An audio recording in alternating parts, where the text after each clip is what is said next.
Ooh, good morning, good morning, good morning, good morning. How's everybody's morning going? Good morning, good morning, good morning. Grand Rising, Rich Rising, Happy New Day to each and every one of you guys as y'all popping into the chat on this morning. Good morning, good morning, good morning. What are we talking about? That's not how it ends. That's not how it ends. Good morning, Grand Rising, Rich Rising, Happy New Day to each and every one of you guys, my chosen family. How y'all doing this morning? Double tap, double tap, double tap. How y'all doing this morning? This is the day, yes.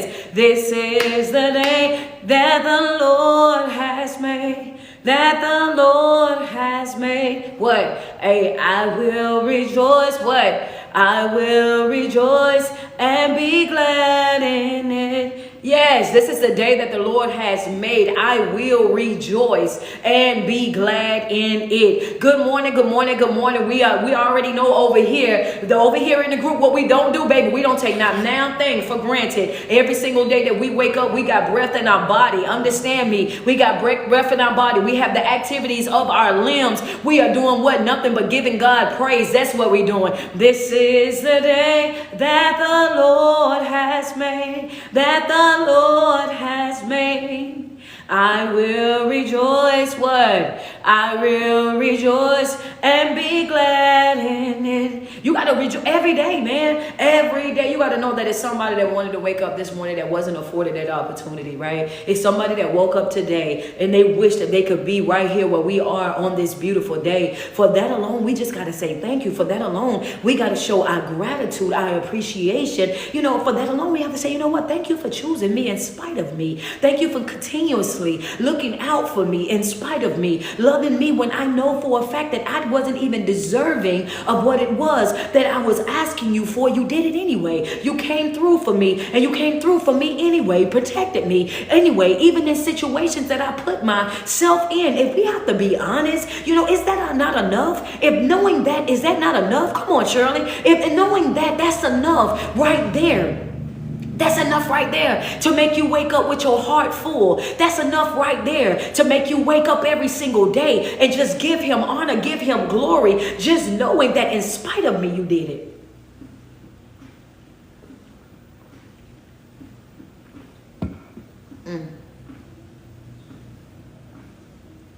Come on in. Come on in, Tamika T. Jones. How you doing this morning? In spite of me, you still did it.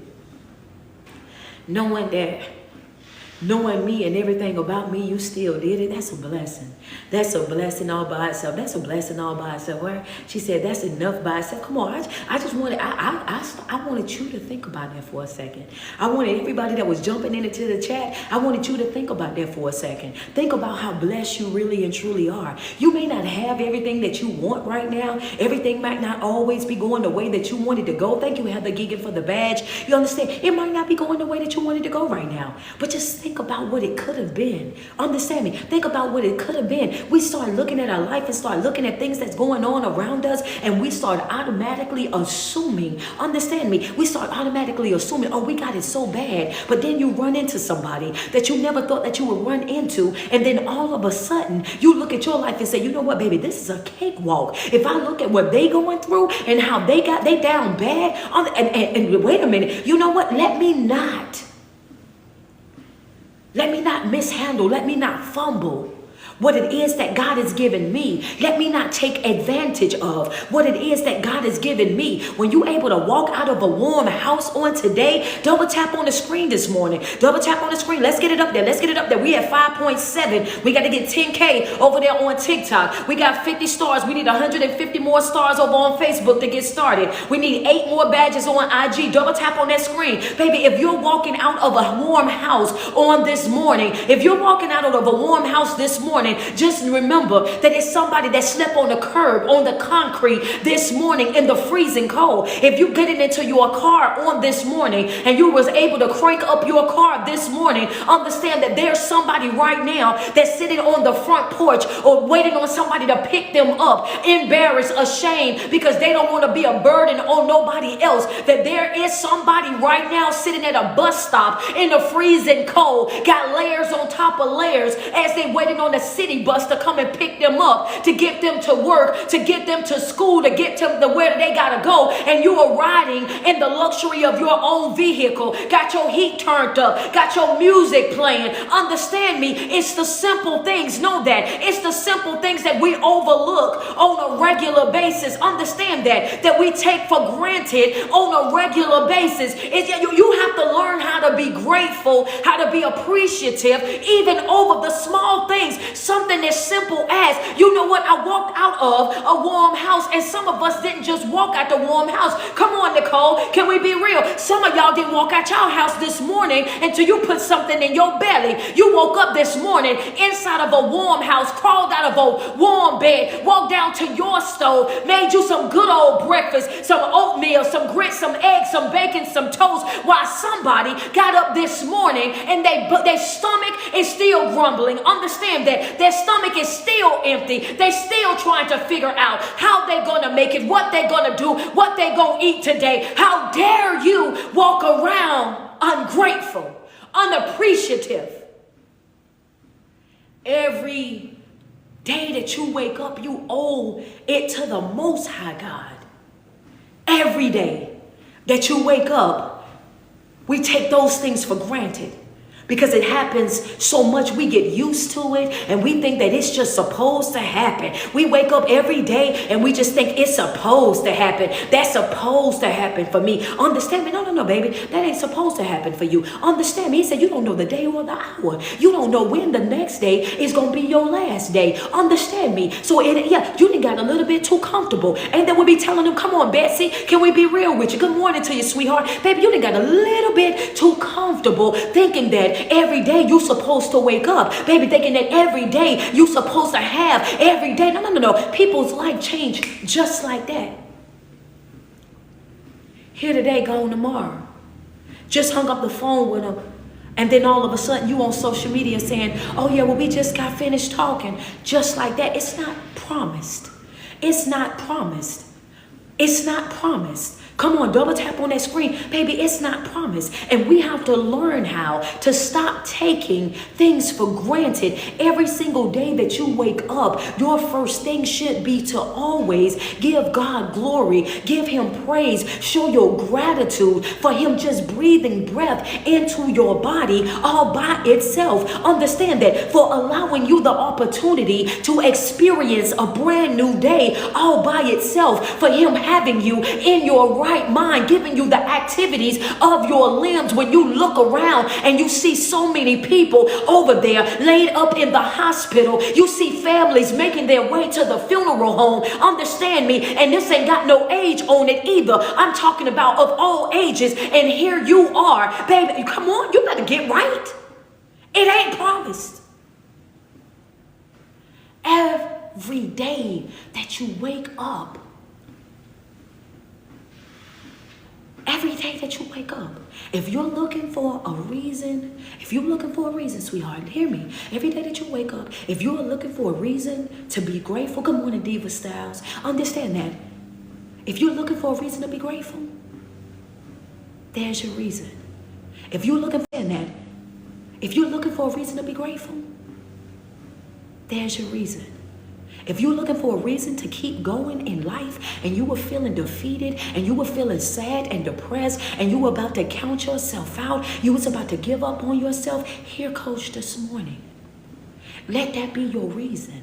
Let that be your reason. Baby, understand me. If you got breath in your body, then you still got purpose. Understand that. I don't care how bad the enemy has been coming at you and how bad the enemy has tried to make you feel like you're not good enough, you're not worthy enough, you're not capable enough, that you don't have it in you. Baby, I want you to understand that that's just a trap. It's a trap, a T-R-A-P. Baby, that's a trap. You are more than enough. You are more than worthy. You are more than capable. Understand me. enemy. Get that negativity up out of your mind. Get it out of your heart. That's a trick of the enemy. That's what he wants you to think. That's what he wants you to feel. I'm going to give you the cheat code this morning, sweetheart. Hear me with your heart. Hear me with your heart. Turn it all the way up. I want even the babies to understand this.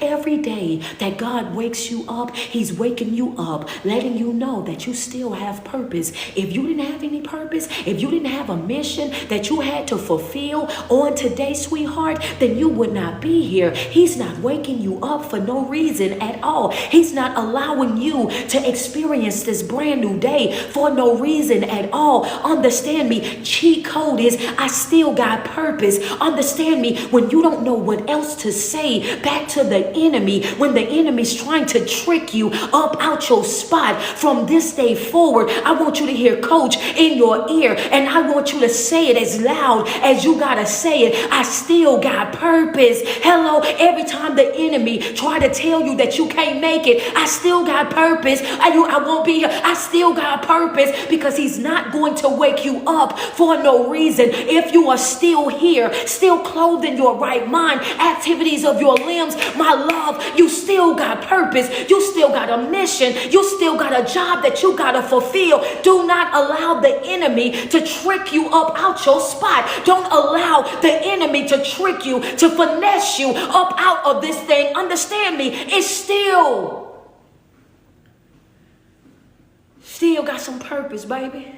You still got some purpose. And guess what else? You ain't got to know what it is right off either. Yeah, you don't got to know what it is. You don't got to know what it is either. All you got to know is that I still got purpose. I got a reason for why the Lord woke me up today. I know he ain't just wake me up just for nothing. He got something for me to do. Understand me. And you have to say it boldly too. Head up, chest out. You ain't got to know what your purpose is. Understand me. All you know is that you got purpose, because if I didn't, then it wouldn't have woke me up. That's it. That's all. And you don't owe the enemy no type of explanation. I ain't got to break that down to you. Understand me. I ain't got to make that make sense to you. Go back to my father. Let him know that you came down here. Understand me. And give him the same report about me that you had to give to him about Job. Understand me. And what was that report, coach? What was that report, coach? He got a hedge of protection all around him. I can't get to him. I've been trying to aggravate him and can't aggravate him. I've been trying to frustrate him and can't frustrate him. I've been trying to get up under his skin, can't get up under his skin. Understand that I done been down there. I've been bothering Chef Shirley. She won't give in to me. I've been bothering Crystal Love. She won't get in to me. Understand me. I was over here bothering these folks and bothering April. April won't listen to me. She won't allow me to upset her. Won't let me frustrate her. Understand me. I've been over here. I've been aggravating her. I don't know what out of Lynn. And she just keep putting one foot in front of the other. Terry West, I've been over there trying to drop all type of negativity in the ear. And get what? Keep shutting it out. I don't know what to do with your folk. Send the enemy back to God to give him the same report that he had to give for Job. Baby, they got a hedge of protection around him. I've been trying to get to him and I can't get to him. Been trying to frustrate him, agitate him,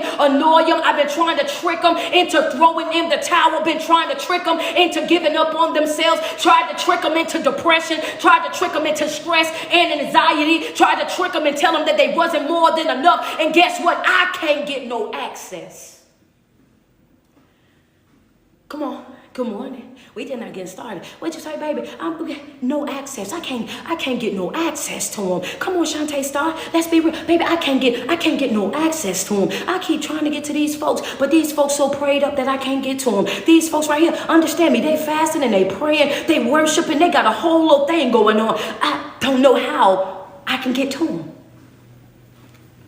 Send them back. You don't always have to know what your purpose is, but it's comfort, it's peace, it's rest, and knowing that if he woke me up, I still got some purpose.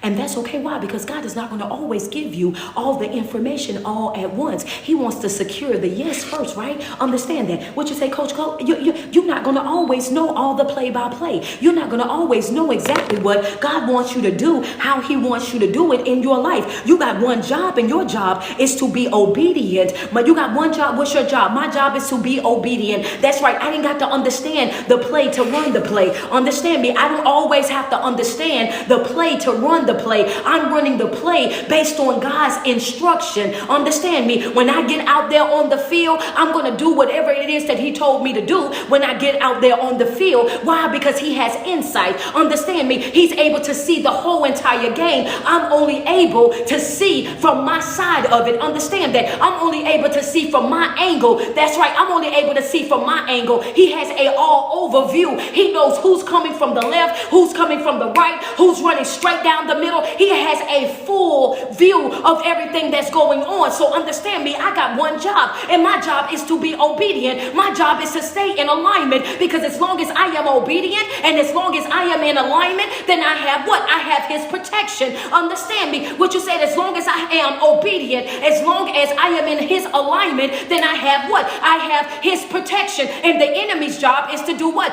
Pull you out of that protection. His job is to make you be defiant to the Most High. His job is to separate you from the Most High. His job is to pull you up from up under that protection, because he doesn't have access until you give him access.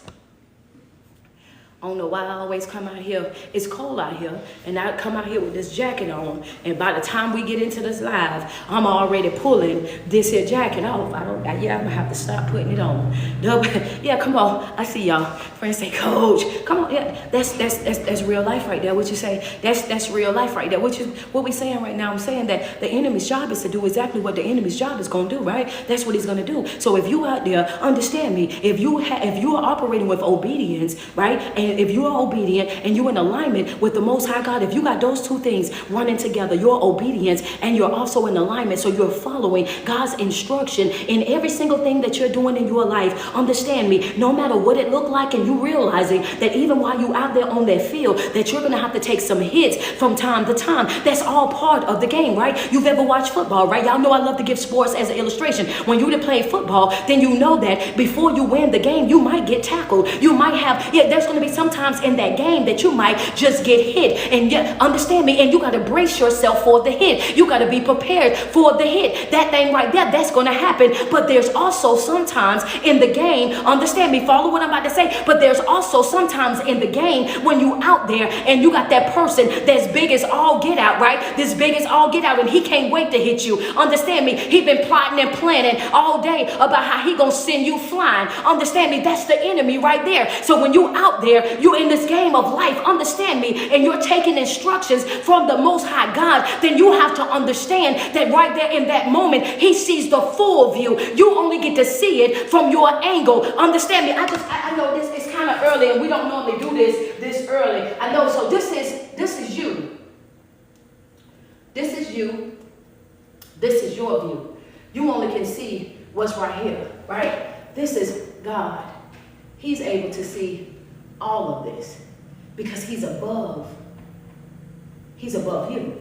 He's above you, so he's able to see all of this. All you can see is this.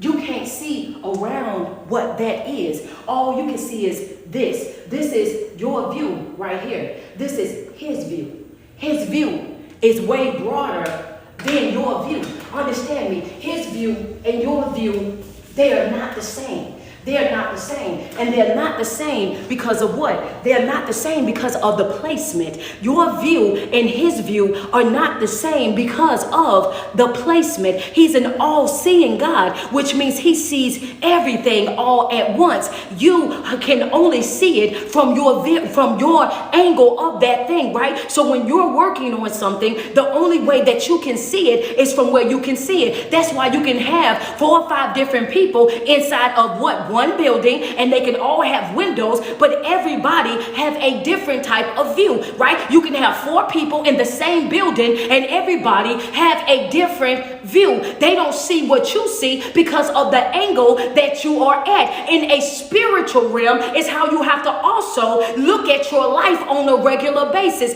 To them, it might look like it's over for you. To them, it may look like there's no coming back for you. To them, it may look like that is the last straw. There ain't no way in the world that you're going to survive that. Understand me? But that's just their own personal views. How they view it and how God views it is not the same.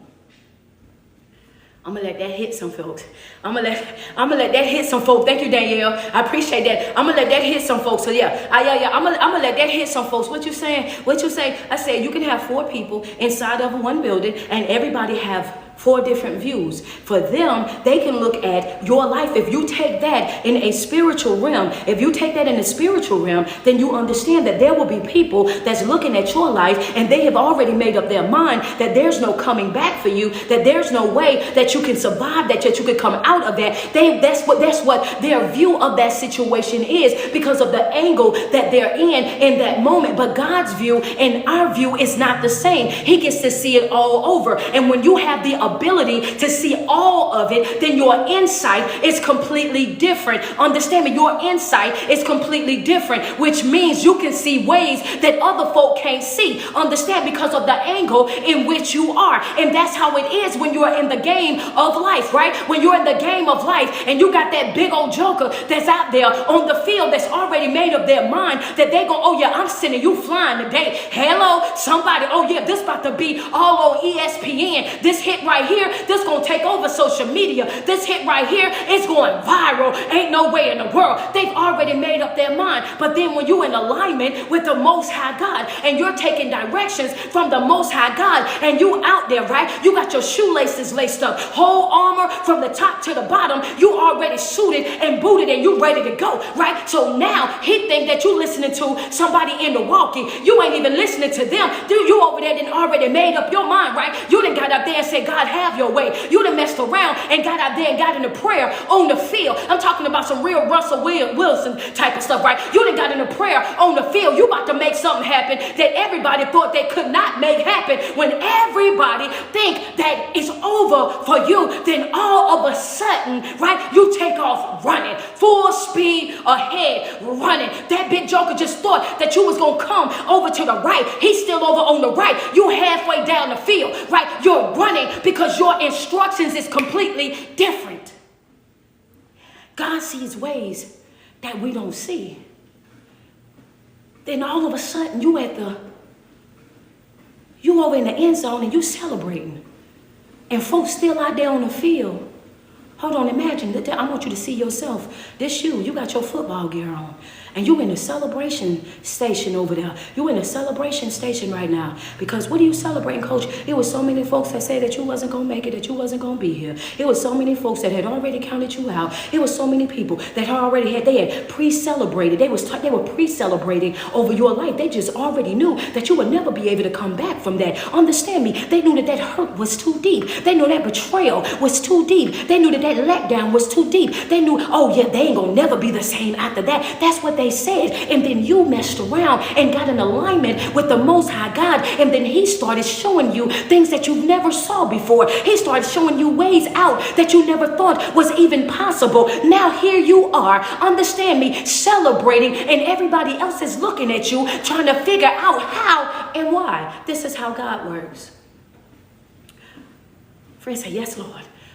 This is how God works on a regular basis. God will take the things that people say couldn't happen and wouldn't happen, and he'll make them happen for you right there in your life in real time in front of every single soul, every single person that thought that you couldn't make it. He will show them that not only did you make it, you made it and you still making it. Understand me, there's a power in there. He says, when you start winning, you will be winning so much that you can't stop winning. He says, now that I can't stop having. Understand me, they thought that you was going to win one time, Lily, and here he go. You got to win after win after win after win. You got so much win. You don't even know where to put your wins at. You're running out of space for your wins. Understand me. They said that you can't have Bessie. And now all of a sudden, you having that you done ran out of space. You don't even know where you're going to put the rest of your half. Understand me. This is the way that God works. But it's all based on, hear me, it's all based on your level of obedience and your level of commitment. Understand me. You will start to have and start to live and start to be something that you've never seen seen a day in your life, but it's all up to you. Your level of obedience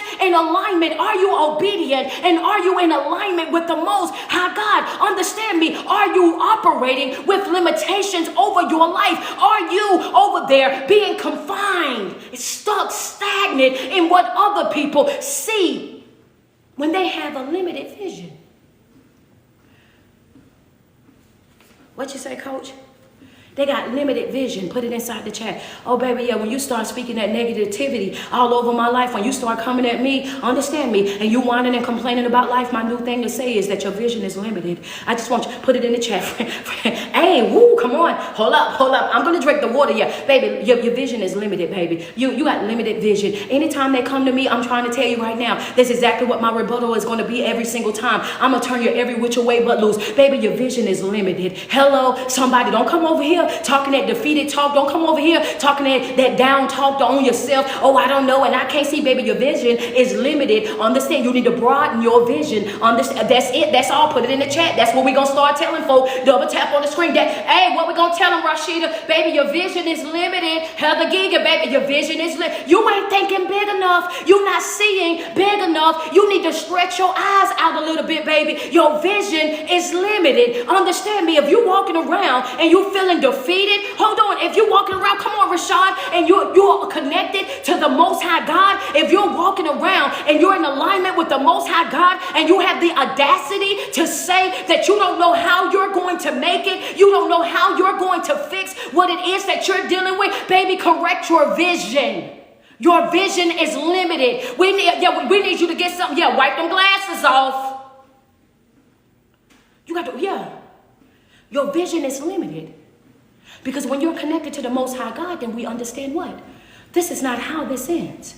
This ain't how this ends right here, sweetheart. I don't know about nobody else, and I don't know about what nobody else is going through, but I do know something for sure. I know that my God said he's not going to withhold no good thing from me. Understand me. I know that my God says he's a protector. Understand, he's a provider. He's a vindicator. I know the God that I serve. So in no way, shape, nor form would I ever be out here feeling defeated by this world. That's not how this is going to happen. Understand me. You have to know who you serve. You have to know who you are in alliance with. Understand that I'm in alliance with the Most High God. This is what I do and do it on a regular basis. And this is not based on what it is that I'm dealing with in that moment. You have to understand when I say that I'm locked in, I really mean that I'm locked in just like that. Baby, I don't speak defeat. I don't sit and soak. I don't claim depression. I don't claim stress and anxiety. I don't go over there making excuses for why I'm down bad. I start creating ways of how I'm going to get up. Understand me. I don't sit in self-pity and self-doubt. Understand, I don't operate with that type of mindset when I know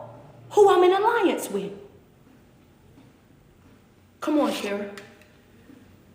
When you know who you're in alliance with, I'm going to tell you how you know when you're really in alliance. When you're really in alliance with the Most High God, don't y'all start dancing and stuff. Because give me a second. I want to get this all the way out. Because I know how y'all do. I see you, Lola Way. Lola Way already got the dancing lady in the chat. And you got, look at IG. IG already got the worshiping hands. They already in worship. Can y'all let me say what I got to say before y'all start cutting up? How y'all do? Give me a second. I want to tell y'all something real quick. You know how you really know when you're in alliance with the Most High God? Do you really? I want to tell you how you know that you're really locked in with him. Baby, when you really locked in with him, when you find yourself, wait a minute, Lily, hold on, understand me, when you find yourself having that feeling of doubt, that feeling of, understand, when you start doubting and you start feeling guilty for doubting, when you start feeling like, defeated, you start feeling guilty for feeling defeated, you be on your own self, baby, you be tearing you up over there. Come on, tell me I'm lying. You be tearing you up. The moment that you start saying, I feel so sick, baby, oh my goodness,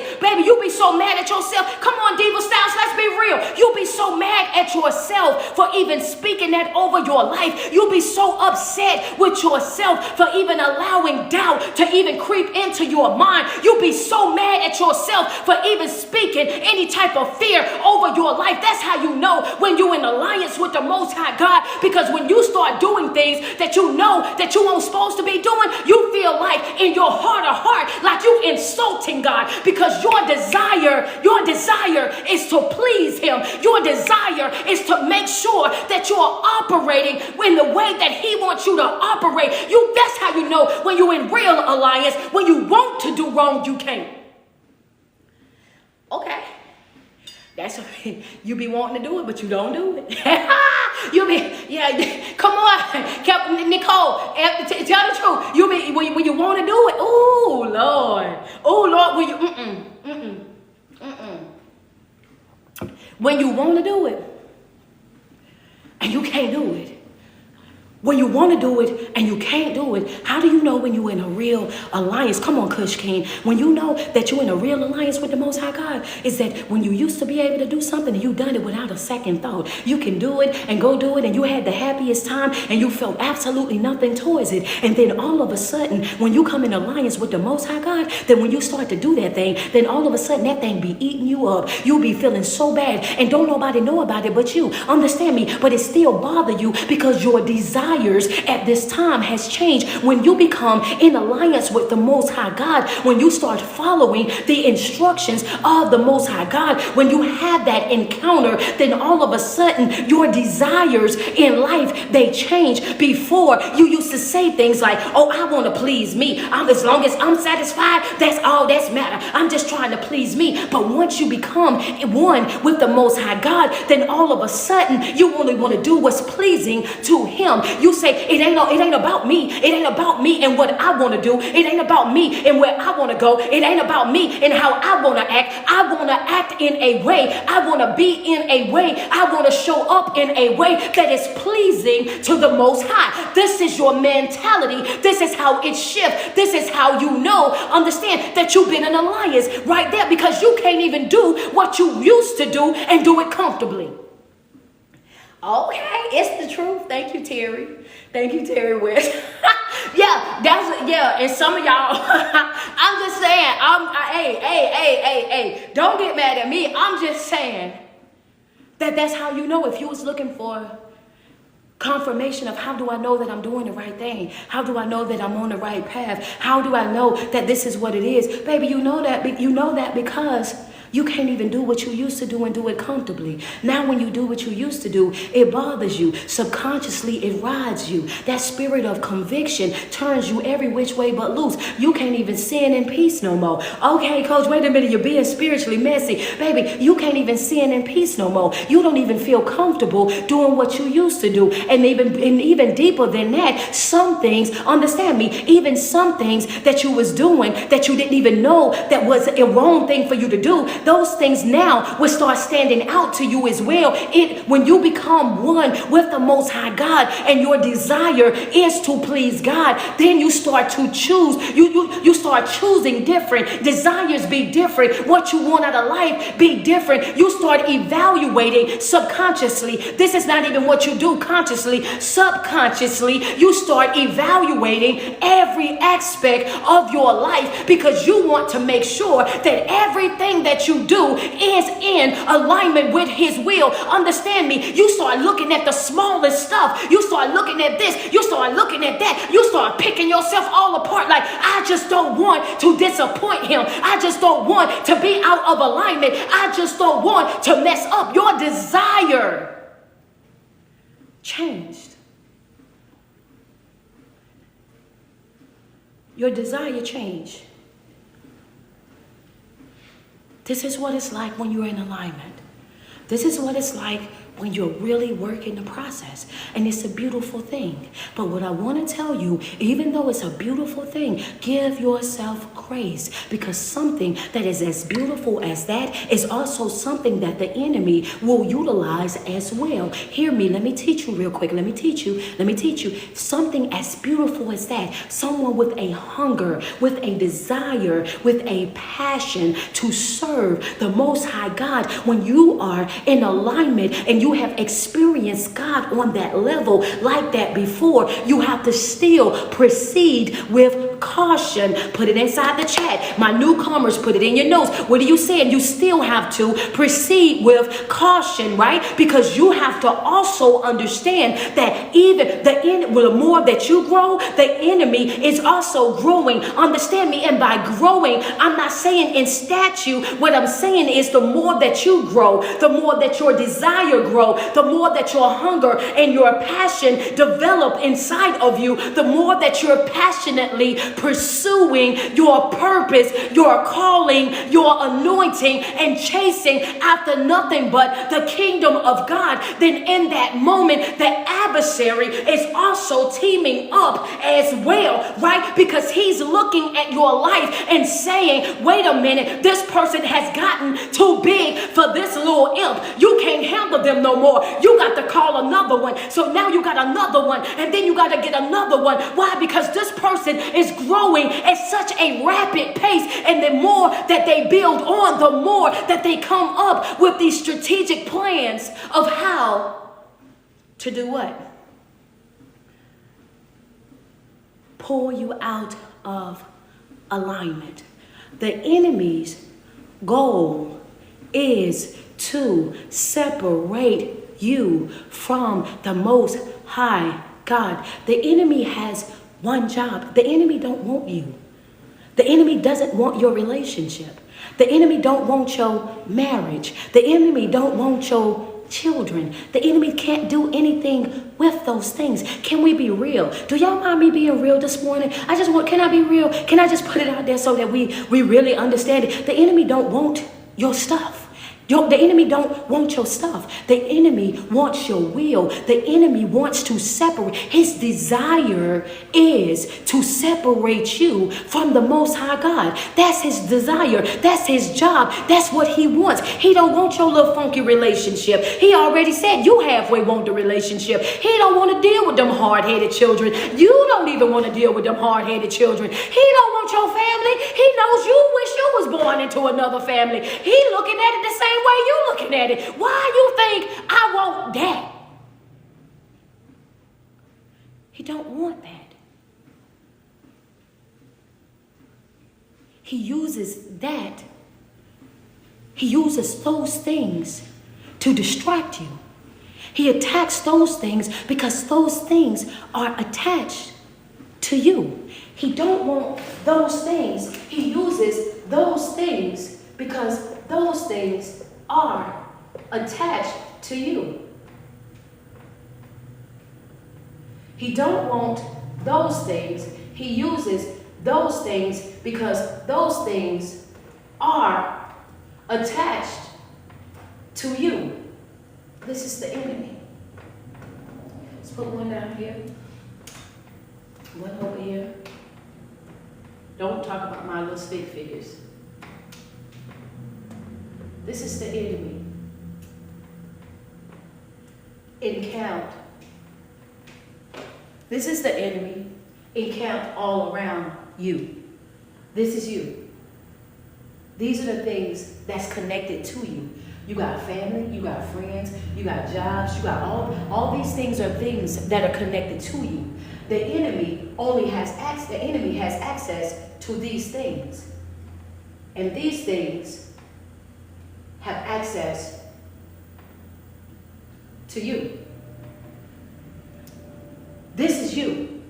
So when we say we are in the world, but not of the world, we're saying that this is us inside of our bubble. Pay attention. Friends say, wait a minute, that's deep. Pay attention to what I'm saying. This is you inside of your bubble. You're inside your bubble, but coming outside of your bubble are the connections that you have with different people, relationships, friendships, family-ships, job-ship, understand situationship. All these things are things that have connections to you. That's what the enemy is attacking. So when the enemy cannot get to you directly, what does he do? He attacks the things that are attached to you. When the enemy cannot get to you, put this in your notes, then what does he do? He attaches himself or attacks the things that are what? Are attached to you. When the enemy cannot get to you, then when the enemy cannot get to you, Because you are inside of here. I'm about to show y'all something. Hold on. Give me a second. When the enemy, this is you. When the enemy cannot get to you, because you got this hedge of protection around you, but these are the things that are connected to you, these small circles, and he has imps, small demons, that's all around the place, that's working overtime to do what? When the enemy cannot get to you, then he attacks what is attached to you. He has small imps that's working overtime to do what? To do what? He's working overtime to do what? To do what? What is he working overtime to do? I want to see who's paying attention. The enemy, he's working. Yep, it's part. Distraction is part of it. But yeah, I want y'all to go think deeper than the distraction. When the enemy cannot get to you, then he attacks what is attached to you, right? Because he's trying to do what? He's trying to do what? That's right. Distraction is definitely one. He's trying to distract you for one, right? He's trying to distract you. But what the enemy is trying to do is he's trying to, if you got a hedge of protection around you, then the enemy is trying to gain what? He's trying to gain access to you, right? The enemy is trying to gain access to you through what is attached to you. Put it in your notes. There you go. Access. When the enemy cannot get to you, then the enemy attacks what is connected to you with the hopes of gaining access to you. That's good teaching. That's good teaching. I know my chosen family is like on their feet right now. They'd be so happy. They love to learn. I'm telling you that right now. What? Access, baby. To gain access. The enemy don't want your relationship, don't want your friends, don't want anything that you got that he can't do anything with it. What he wants what I told y'all yesterday. The enemy's job is to destroy what keeps you together. He wants what holds you together. He wants to tear down the relationship that you have with the Most High God. The enemy's job is to separate you from God. The enemy's job is to what? Separate you from God. The goal of the enemy is to do what? Separate you from God. Your ultimate goal is to do what? Be closer to God, to become one with the Almighty God. Understand that. So the enemy's job, his goal is to do what? To separate you from God. Your ultimate goal is to what? To become one with God. So the enemy's job is to stop that from happening. And the way that he tries to stop that from happening is he has to interrupt your transition. I can't allow you to reach that level. I can't allow you to get to that point where you have that intimate relationship with the Most High God. I have to break that cycle. And that was the reason why he did what? That was the reason why he tempted Jesus, right? He wanted to break Jesus's will. When he took him out there, he tempted him 3 times. He tempted him. He says, listen, this is what I want you to do. If you really understand me, he says, if this is what you really are, right? If this is what you really are, and this is how you really operate, then guess what? I want you to show me that.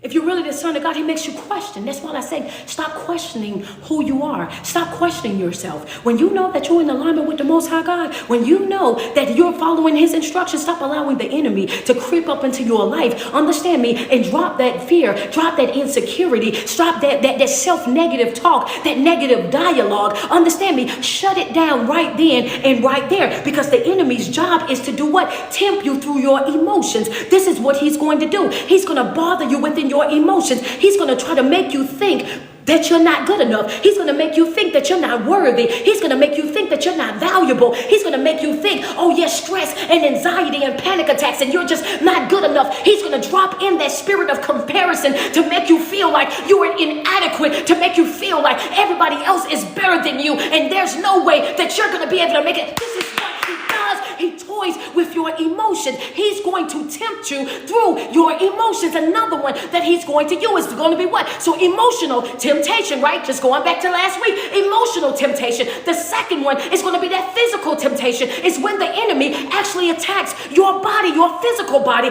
brings on sicknesses and illnesses and things like that, right? Start to make things happen in the physical.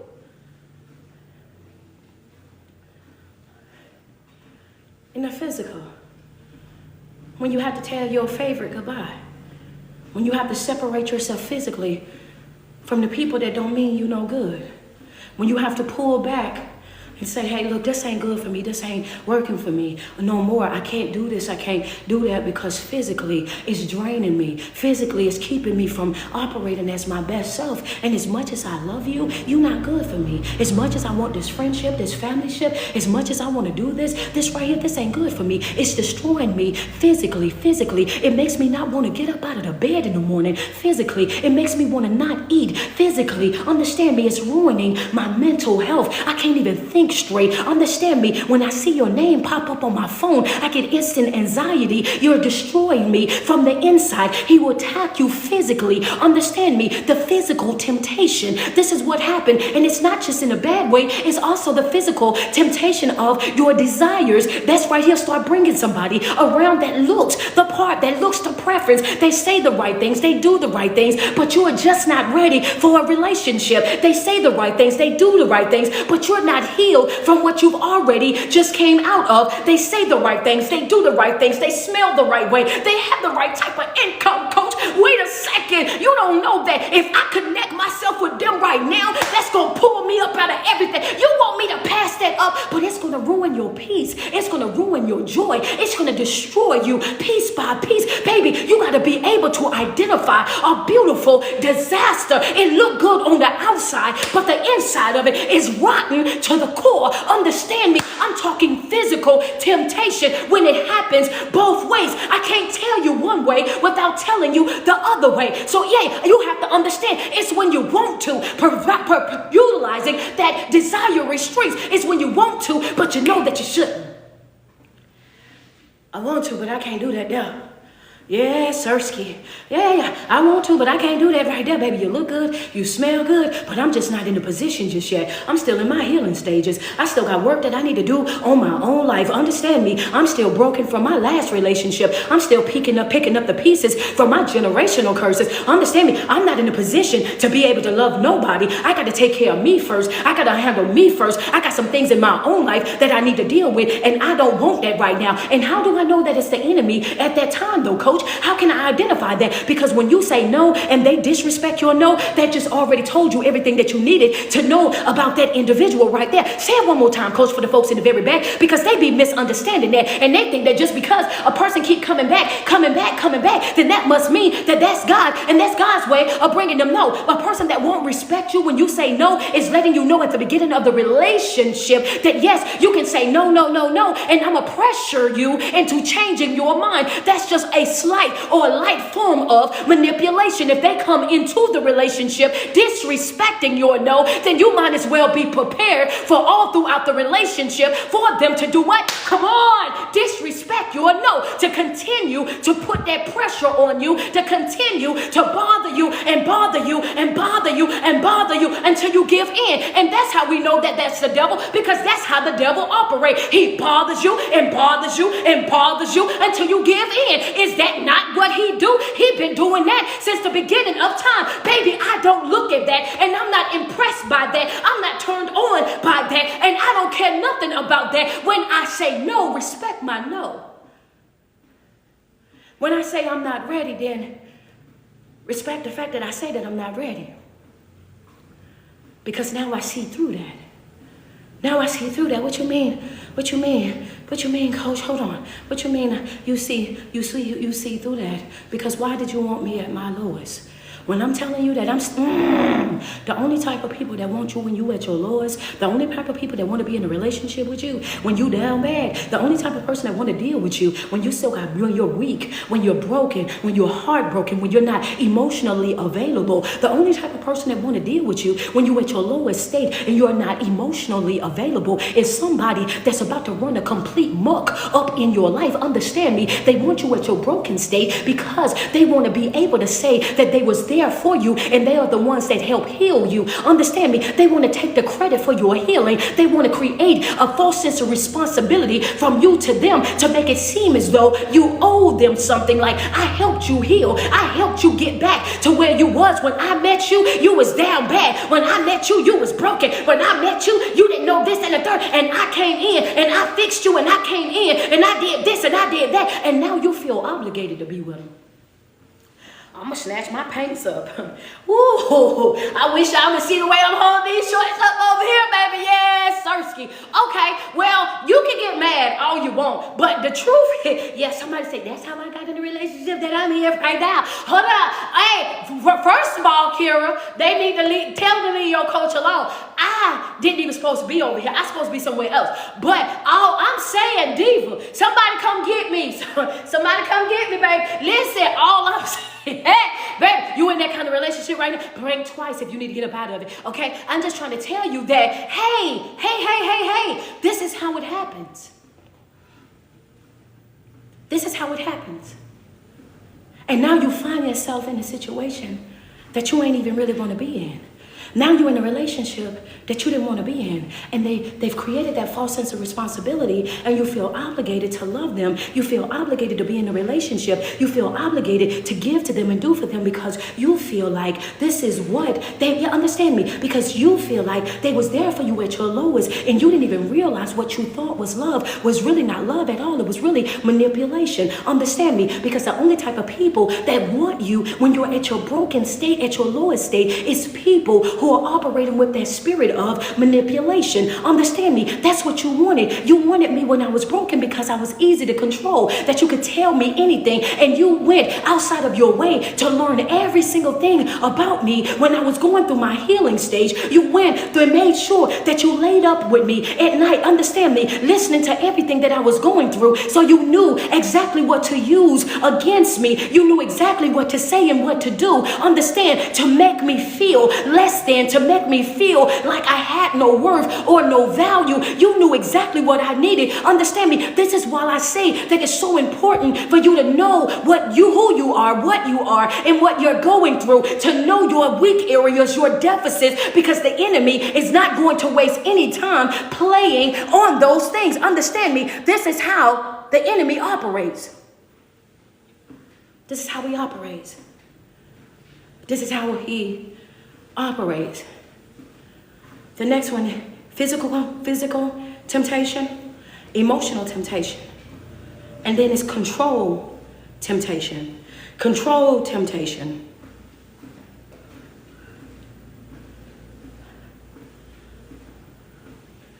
It's when you decide you want to be in control. You want to be in control. You want to have the power. You want to be in control. You want all the power. And I want you to understand that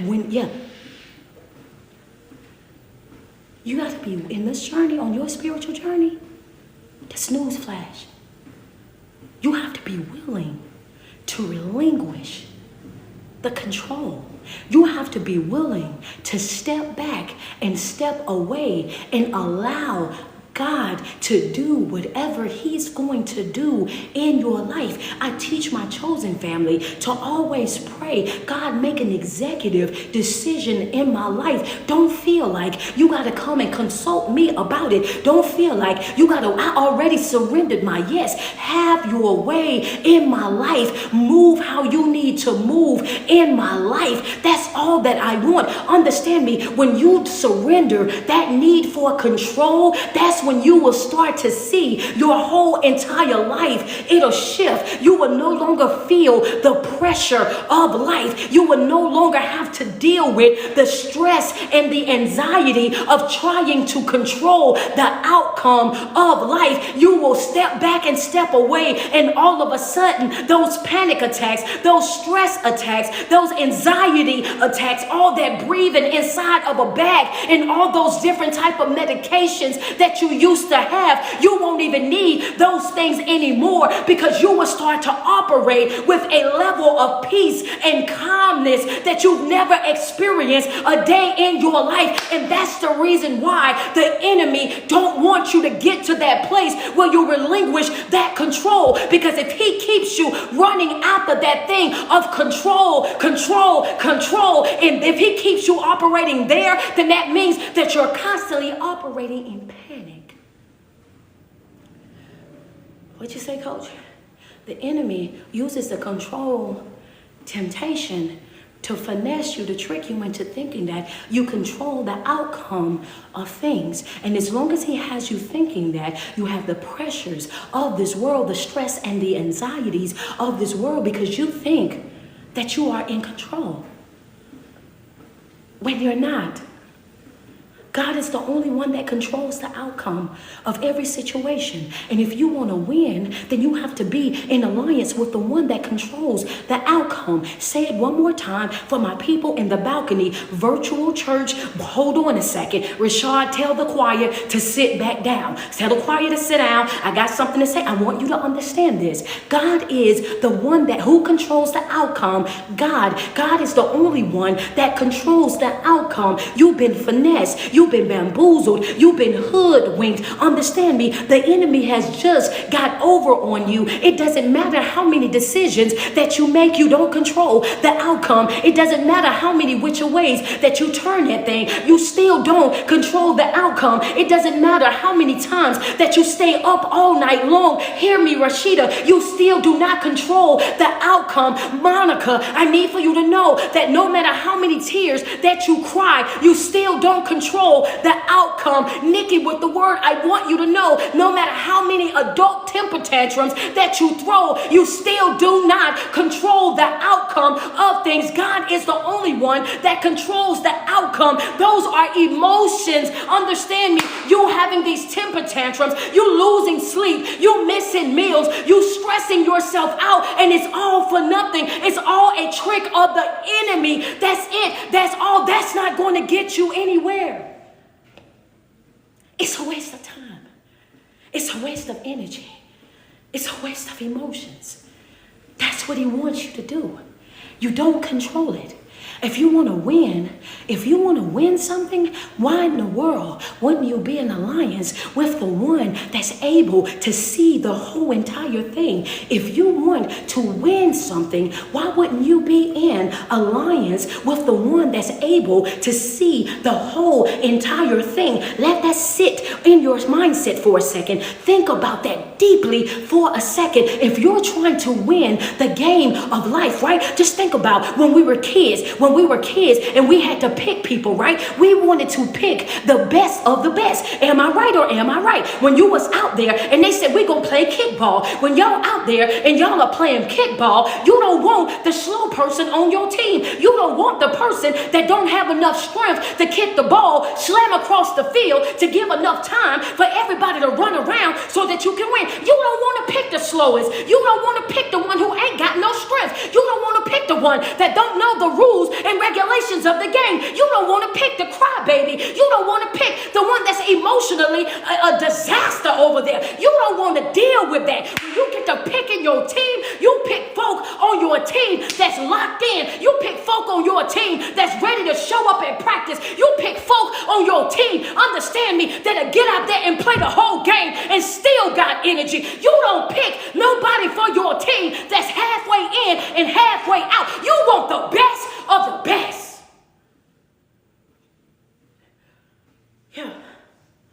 Yeah. You want the best of the best. Whew.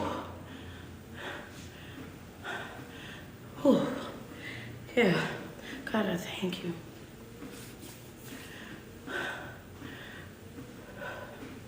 You want the best of the best. Who's better than God?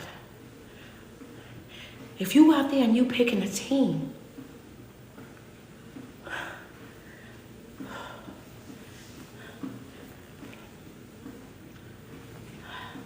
come on.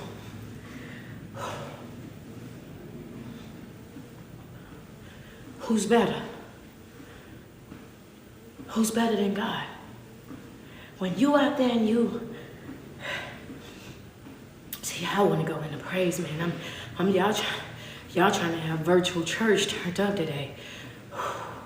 It's Tuesday, and we still ain't got into our notes. But hold on. If you setting up your team, come on, Cook. Come on, let's be real. Give us a second. My newcomers, y'all got to give us a second. We'll start having church. Y'all don't know how we do. Y'all got to give us a second. Give us a second. Let my people do what they gonna do. Y'all, I see y'all in the chat. Do what y'all gonna do. If y'all dancing in the chat, dance. If y'all got the worshiping hands in the chat, put the worshiping hands in the chat. If y'all in full-blown plays, let's just give us a second. We gotta, yeah. See, when you think about how good God is, it makes it hard for you to move forward from this moment. When you've experienced his goodness and his grace, it makes it hard for you to move on from this moment. So you have to excuse my people, because we don't know how to carry on when we start thinking about his goodness and his grace and his mercy and his forgiveness. We don't know how to hold. Y'all have to give us a second, because we will tear these chats up. Y'all see it, right? Y'all have to give us a second, because we will tear these chats up. You have to get this ain't your normal live video. We get that. But when we have to call coming with some disclaimers. We have to start telling folk, be cautious when you jump into the line, baby, because if you driving, you're gonna end up pulling over on the side of the road. If you at work, you're gonna be and spit that chair around 100 times. It's some folk got their church finger up in the air right now trying to make their way to the bathroom because they got a full-blown praise inside of their heart. It's hard to contain yourself when you know for a fact that, who's better than God? He says, if you're going to pick the best of the best, who's better than me? If you're gonna pick the best of the best, who's better than me? Thank you, Kalia Gray. If you're gonna pick the best of the best, come on, who's better than me? When you're out there in this game of life, he's saying, understand me, if you're not gonna pick those people to be on your team because you know that those people cannot get the job done, you coming out there and you're doing all this to win. You're going to practice because you want to win. You're doing preparation because you want to win. You're not doing all this work on yourself to remain the same. And he's saying that who you in alliance with? Because who's better than me? I have the insight. Understand me. Yeah, I can give you play by play, and all you got to do is run it. It's a fixed game. It's a fixed fight. There's nothing that you're going to go through that I can't take you all the way through it. And I know the ins and outs of it because I've been in it. Come on.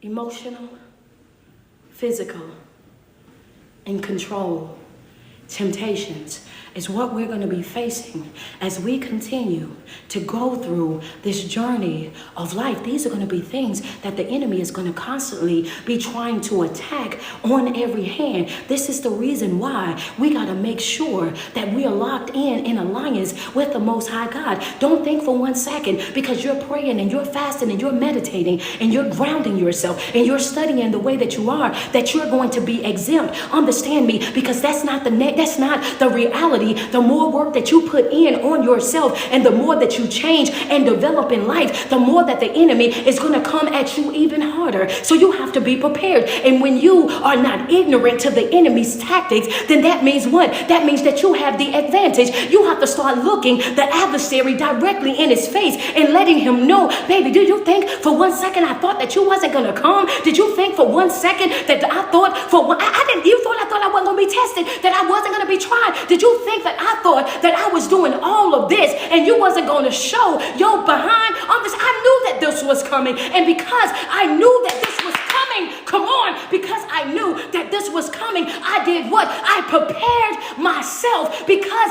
I knew that this was coming. I prepared myself. A person that is preparing themselves because they know that the harder that they work on themselves in their development, when the adversary comes, they're not easily distracted. They're not easily pulled off course. They're not easily pulled out of alignment because I knew that you was coming. So I prepared myself for your arrival. Access denied. Put it in the chat. Yeah. Because see, I knew you was coming. When I didn't know you was coming, I did not know to board up. Understand me? When I did not know that you was coming, I did not know to board up my windows. I did not know to close my front doors. I did not know to put on my safety lock. I didn't know that. Understand me? I didn't know that because I didn't know you was coming. So I wasn't aware. But the moment that I become in alignment with the Most High God, then now I know how to be on my P's and Q's, because my God is not going to do what? He's not going to have me ignorant to the enemy's tactics. He has insight.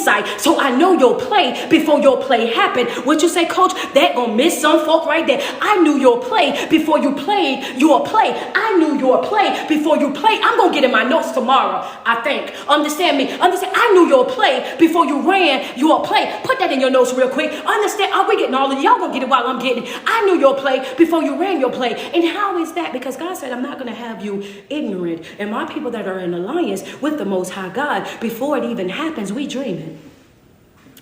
I know that's gonna miss some people. Some people ain't gonna like that.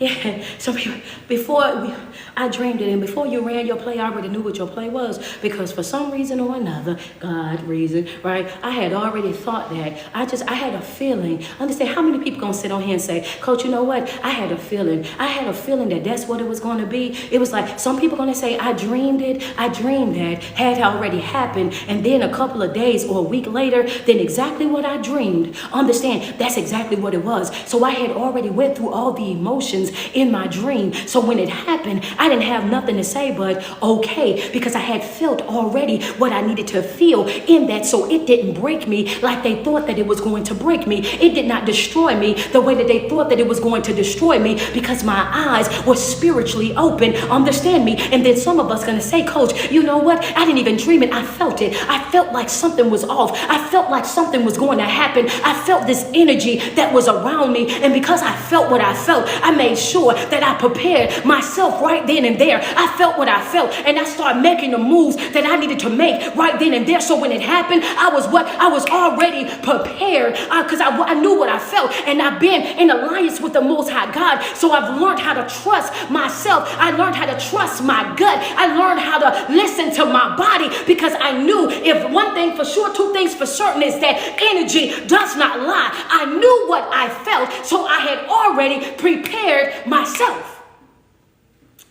Yeah, that's gonna miss some people, because they like, I don't, yeah, that's okay, keep going. Keep going. You ain't got to believe it. You will in time. You ain't got to believe it today, but baby, it's going to come a point in time when you're going to learn to believe it. You're going to learn to trust in what it is that you feel when you keep getting hurt by stuff that you already knew. Ooh, coach, wait a minute. Hold up. Yeah, when you keep getting hurt by what you already knew, and you keep finding yourself saying the same thing over and over, I knew that was coming. I felt like that's what it was. I had a feeling this was going on, that was going on. And then all of a sudden, when you start feeling crazy and you start feeling responsible, because you knew better and just did not act on it, because you did not trust yourself. Hello, clock that T right there. Okay, yeah. You're going to have to stop getting mad, stop being sad and depressed about stuff that you already knew what was going on, but did absolutely nothing about because of your lack of self-trust. Understand me? But when you get in alliance with the Most High God, one thing he's not going to do is have you out here ignorant. He ain't going to have you out here ignorant.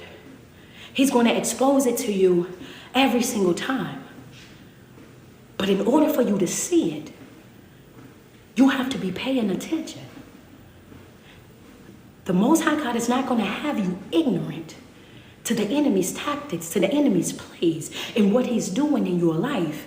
He's not going to have you ignorant. It's going to be right there in plain sight. But in order for you to see it, you have to be paying attention. This is the season of what? Resistance. This is the season of being focused, locked in, because if you are not focused, if you are not locked in, then you're going to miss it. You're going to step over it. You're going to walk around it. It's going to be right there in plain sight. But the only way that you're going to miss it is if you are not paying attention. What will keep me from paying attention? Friends, family, job, school, relationships, situationships. The only thing that will keep you from paying attention to what you got going on in your life is the things and the people that you're connected to. Those are your distractions. Understand me. Those are your distractions. Those are the things that the enemy uses, because if you're locked in right here in your own life, if you're locked in right here in your own life and you still have these things that are connected to you, these things right here are the things that are connected to you, then guess what? The enemy, nothing has access to you without your permission. Put that in your notes. Nothing has access to you without your permission. Nothing has access to you without your permission. You have to be a willing participant, whether you're doing good or you're doing wrong. You have to be a willing participant in what's happening in your life. When you're winning because you're participating. When you're losing, you're also losing because you are what? Participating. Either way, understand me, it's not going to have any effect on you unless you participate. You have to be willing. You have to give it the permission. So if this is you inside of here, inside of your own bubble, you got your hedge of protection, which is this line right here, all around you. These things are the things that's stemming from you. This is the enemy and his little imps. This one, this one, this one, this one, this one. They encamped all around you. And they are looking for a way to gain access to you. They're encamped all around you, and they're looking for a way to gain access to you. Because the only way that they can get to you when you're locked in is through this. When the enemy cannot get you, he gets the things that's attached to you. And what happens is, let me show y'all something. Hold on one second. Y'all, I hope y'all got that already put in y'all notes. Y'all know, put the illustrations beside your notes. And what happens in this situation is this. Let's just say,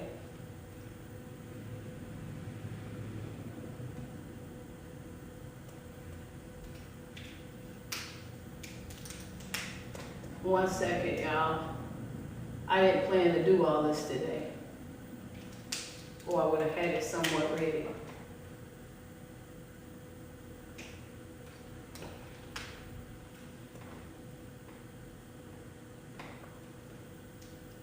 Tried to make it make sense.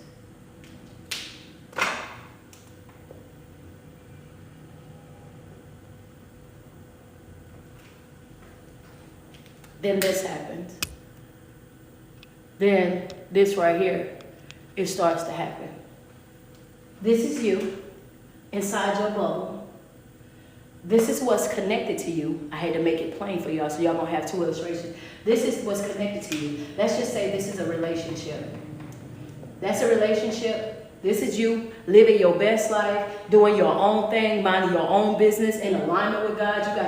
You got your hedge of protection around you, but this person is still connected to you, right? This person has access to you. And this is somebody that you love, you know, you trust. This your people right here. But just because that's your people, you don't know who your people up here is connected to. This is why you have to be careful. Double tap on my screen, because see, this is you. You over here, you over here. And you living your best life. You walking with Christ. You doing everything that you're supposed to be doing in your life. But this is somebody that still has access to you, because this is an outside connection. When the enemy cannot get to you, he uses people that are connected to you to be able to gain access to you. The enemy couldn't get to you, so he used the relationship. Understand right here, pay attention. So he used the relationship that you was in. He used this relationship that you was in to be able to gain access to you. So this is the enemy. So what the enemy wanted to destroy couldn't get to you himself. So he used this person, and this person came and poured that in here. So all of a sudden you find yourself, you see down here at the bottom where I start filling this in, now all of a sudden you start to find things inside of you that ain't had no business being over here because you did not put that there. How did that get that there when I did not put that there? That ain't got nothing to do with me, but because you connected to this individual, everything that they're going through, let me see if make sure y'all in, everything that they're going through, all of a sudden it starts to spill down here inside of you.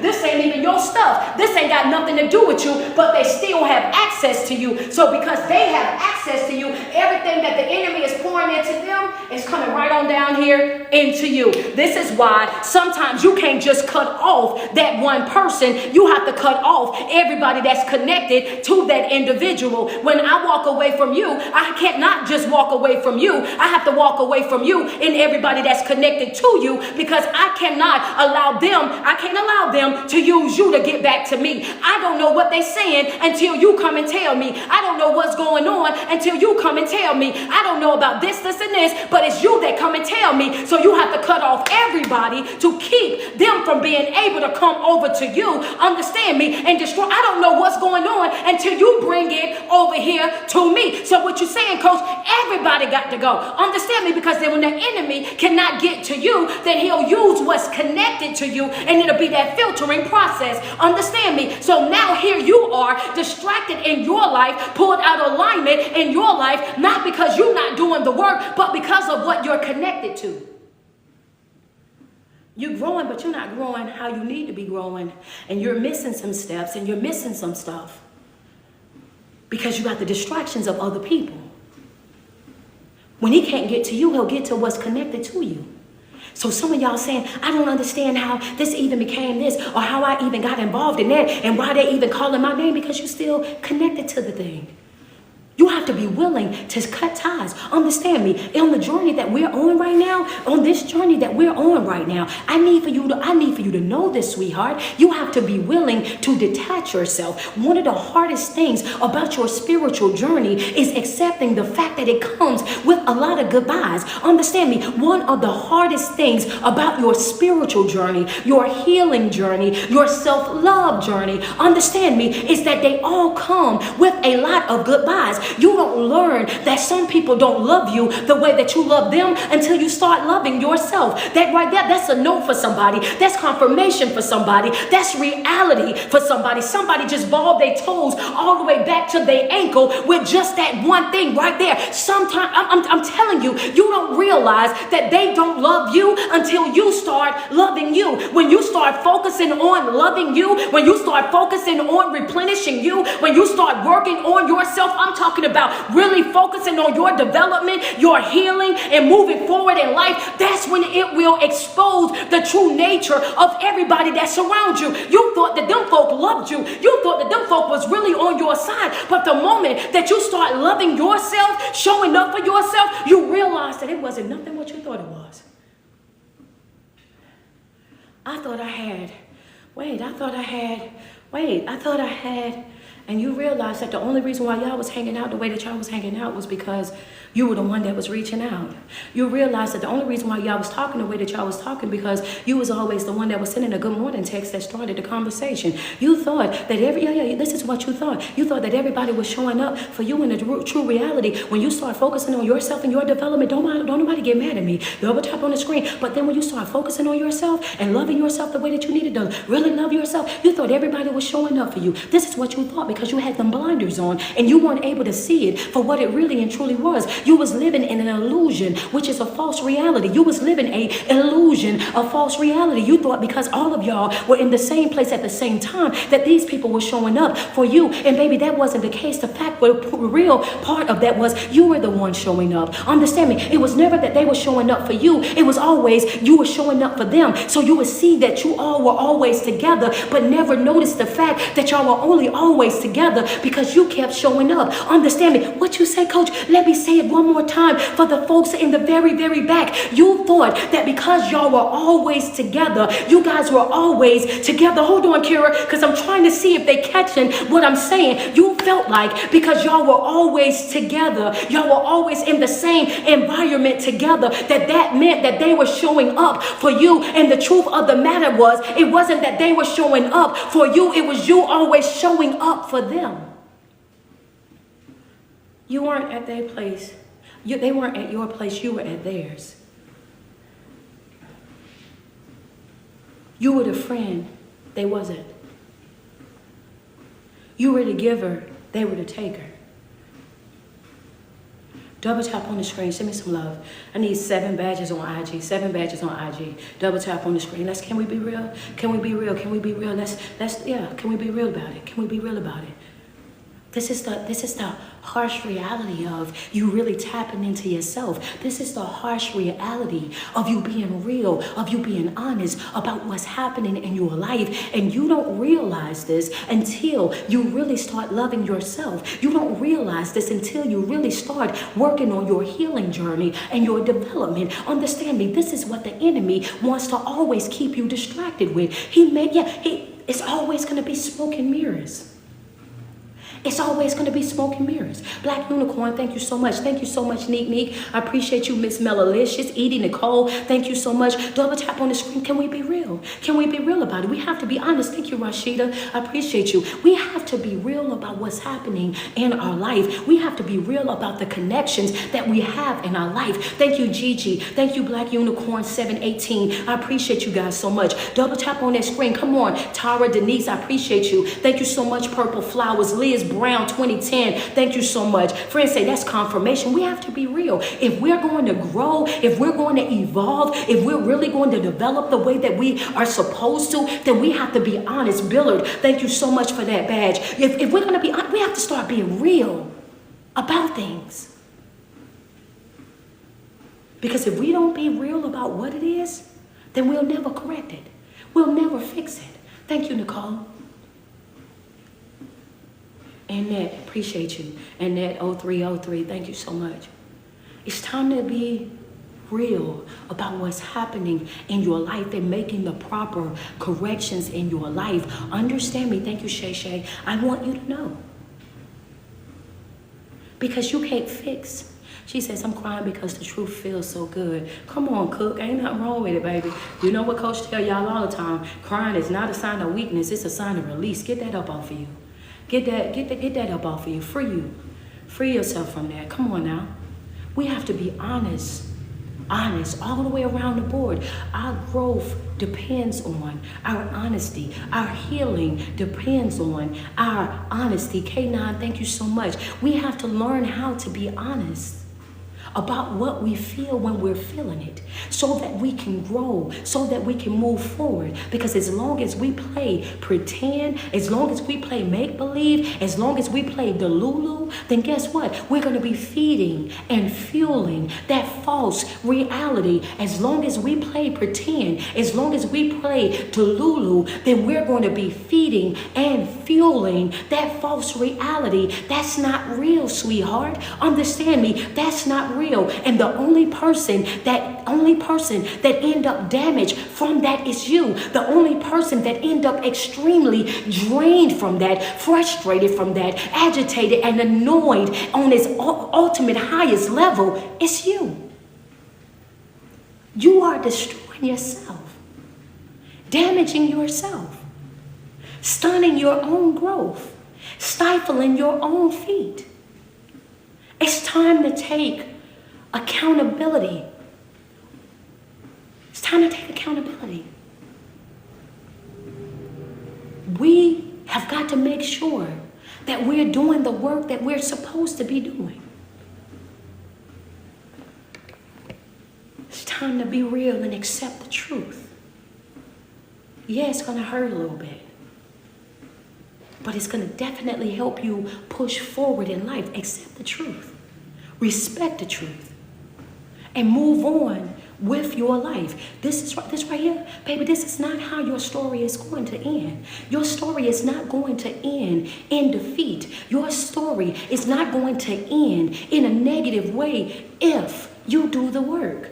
If you do the work, you have the ability to change the ending of your story. But that's going to be left up to you. Are you willing to do the work? Are you willing to put in the work? Are you willing to make the sacrifices?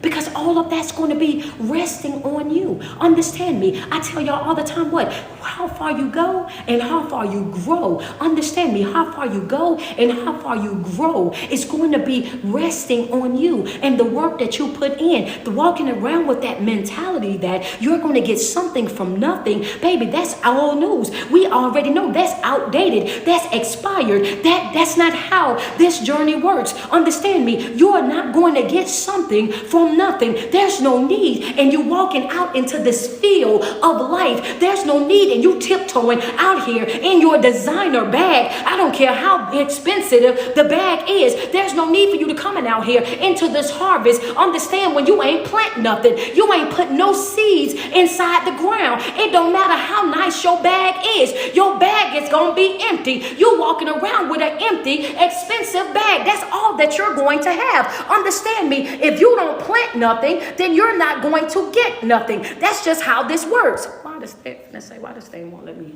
turn that off? If you don't plant nothing, ain't no need in you showing up with no basket. If you don't put no seed in the ground, don't think that you about to reap no harvest. There's no something from nothing. That's not how this works. All throughout the Bible, I've been telling y'all for the past 4 weeks. I've been telling y'all for 4 weeks straight. Give God your little. Even if you show up with a little, you're showing up with something. Tamala Man say she in broken pieces. Take me to the King. I don't have much to bring. My heart is torn in pieces. This my offering. You got to show up with something. Even if it's a little bit of something. Even if it's a bunch of pieces of something. You have to show up with something. He said, what you think you're going to do? You have no seed in the ground. You have to be willing to work. You have to be willing to get up. You have to be willing to pursue it in order for you to recover it. Understand me. What you say? You have to be willing to pursue it in order for you to recover it, which means you have to be willing to get up and go after the life that you want. And I got to go back to this, and I feel like I talk about this all the time. Going back to David. When David went out there, him and his people, and they didn't went and left their women and their children and everything uncovered. When they left all that stuff over there, right? And they didn't went out there to go fight a war that wasn't even their war to fight. They out there doing something that they ain't got no business doing. And I say that to say that even when you're doing something that you ain't got no business doing, yes, we still have a forgiving God. We got a God that has grace, that has mercy, that he still knows your heart. Understand me? And he gonna show pity on you every single time. Like, come here. You work my nerve.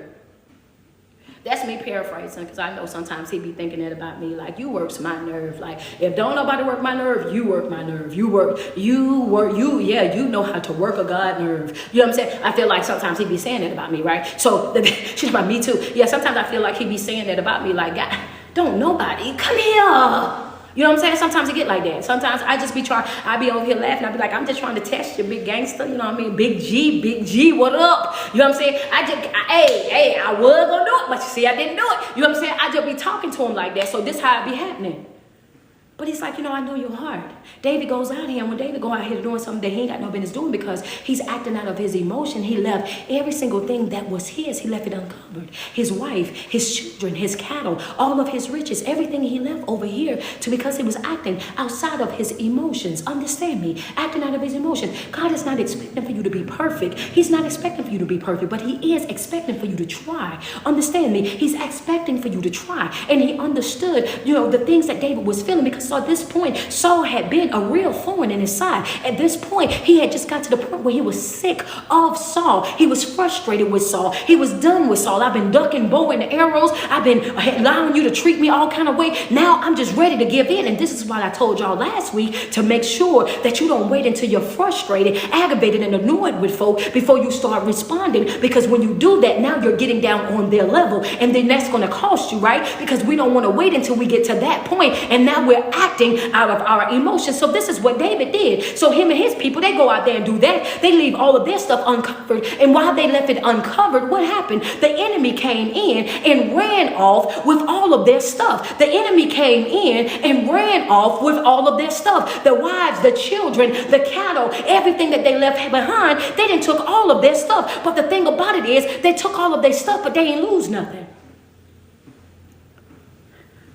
Somebody scratching their head like, what? The enemy came in and they took everything that belonged to David and his men, but no lives was lost. No lives was lost. Understand me? They still had, yeah. See, sometimes, again, consequences, right? You have to, I told you guys this the other day, right? I said, you have to understand that even though we have a God that is a God that operates in forgiveness, that doesn't mean that every time you're forgiven, that means that it excuses the consequences. Understand me? Because you can be forgiven and you still have to suffer the consequences of your actions. Understand me? So the consequence of the action of David operating out of his emotion was what? He had to lose everything. He had to see what it will cost him. Understand me? When you're operating out of your emotions, it's going to cost you every single time. And this is the reason why Coach be on you so much about you staying out of your feelings, staying out of your emotions. Understand me? Because it will cost you. When you're in alliance with the Most High God and you're putting in this type of work on yourself on a regular basis, then you owe it to yourself to operate out of wisdom. You have to think it all the way through. You have to put prayer on stuff before you move, before you say, before you sign, before you do. You make sure that you consult the Most High God first, right? Because you don't want to find yourself in an uncomfortable predicament, in a place in which you ain't had no business being in. And this is what happened with David. So now the consequences is, now you got these people that was fighting with you in one season, over there dancing and praising and going to war with you in one season. Y'all got the same enemy in one season. And when they come back and now they see their children gone, their wives gone, their cattle gone, everything gone, now all of a sudden they done turned their back up on you, and now they want to stone you. Now they want to get on your head, and now here you are looking at the same folk that you was dancing with over here, all teamed up with over here, that was all on your side over here, and now they done changed up on you. Now they over here, and now they coming against you. In other words, you have to understand that these people were so blinded by their own stuff. The only thing that they're looking at, they're not looking at David like, oh, you my boy. This my boy right here. He didn't mean to do this. Why? Because their wives and children and cattle were gone. David's wives, children, and cattle gone. I lost the same thing you lost. So why are you mad at me? Oh, Coach, wait a second. I lost the same thing that you lost. So why are you mad at me? Why are you mad at me? We was just out here together. We went out there to go get this man together. We went out here to go to war together. And you was right here on board with me. You was right here celebrating and dancing with me. Now, wait a minute. How in the world, now that we get back and we all lost the same exact thing, now y'all mad at me. Now y'all ready to stone me. Make that make sense, Coach. She said, teach, Coach. I got you. You know why? Because Coach been telling y'all this whole entire time, and everybody be tearing me up on social media. She always say this. She always say that. I don't know why y'all listen to her. That's not right. Because people are not concerned about you. They're concerned about them. People are not concerned about you. They are concerned about them. Stop tricking yourself and thinking that people are so concerned about you, because they're not. People be concerned about the service that you provide. People be concerned about, will you still be able to come through for me? Would you still be able to do for me what you said you was going to do for me? That's what people, as long as you're winning, everybody is on your side. As long as it's up and up for you, then everybody is on your side. As long as everything going right and it's a pillow of pink roses, then everybody is on your side. But when things start to really get rocky and things get to really get rough, then you will really get to see the true nature of people. Understand me, in this text, it says that David lost the same exact thing that everybody else lost. His wives was gone. His cattle was gone. His children were gone as well. But they could not see past the fact that they lost their stuff as well, that they wanted to stone David when David was in the same predicament that they was in. Now, wait a minute. In one season, you thought that I was the best thing since sliced bread. In one season, you were following my leadership. In one season, you're learning, you're growing, you're evolving. You acknowledge my anointing and the fact that God is with me, the Almighty, the all-living God is within me. You acknowledge all of that in one season, and then because something goes wrong, now you want to stone me. But what about, wait a minute now, this is just me reaching out a little bit. Now you want to stone me. And I just want to believe, right? Okay, this just thinking, right? Just as me, just how I think, y'all. The crazy thing about it is, if y'all have watched me slay lions, tigers, and bears, y'all have watched and heard the women sing my name when they said that I slayed 10,000 to Saul's 1,000.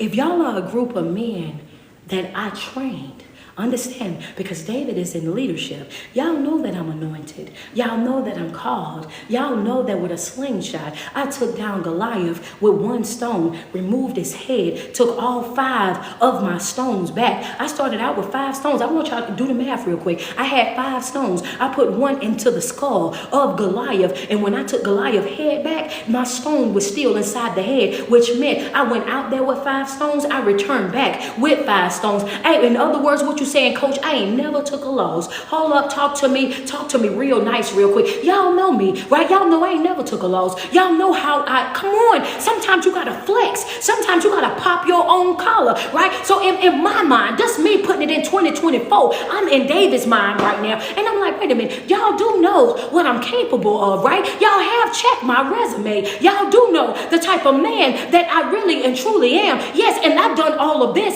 still being full of fault. Understand me, still being flawed and all right. I done slept with folk I wasn't supposed to sleep with. I done laid folk down and did all type of stuff, and God still loved me. Y'all know the favor that's all over my life. How and y'all want to rise up against me? Y'all think that y'all will be able to overthrow me? Understand, acting in his natural mind, this is what would have came to mind if he would have been acting out of his emotions. If he would have let his emotions get the best of him, then he really could have flexed. He really could have put it on the floor. He really could have exposed and tore him up with the truth. Like, y'all do know this is who I am. I'm not to be played with. I can tell what?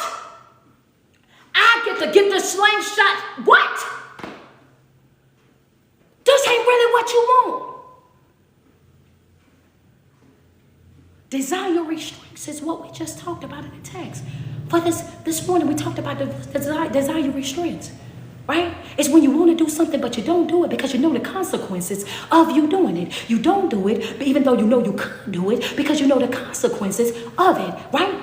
You have to be prepared for people to switch up on you. You got to be prepared for people to walk away from you. You got to be prepared to listen to what I'm saying. You got to be prepared for people to switch up on you. You got to be prepared for people to walk away from you. And guess what else you got to be prepared for? You got to be prepared to walk away from some folk as well. Hello, it's going to be some people on your journey that's going to walk away from you. But there's also going to be some people on your journey that you're going to have to be prepared to also walk away from. And guess what? And it's still all to the good. Either way, as long as it's over. Either way, baby, as long as it's over. That's it.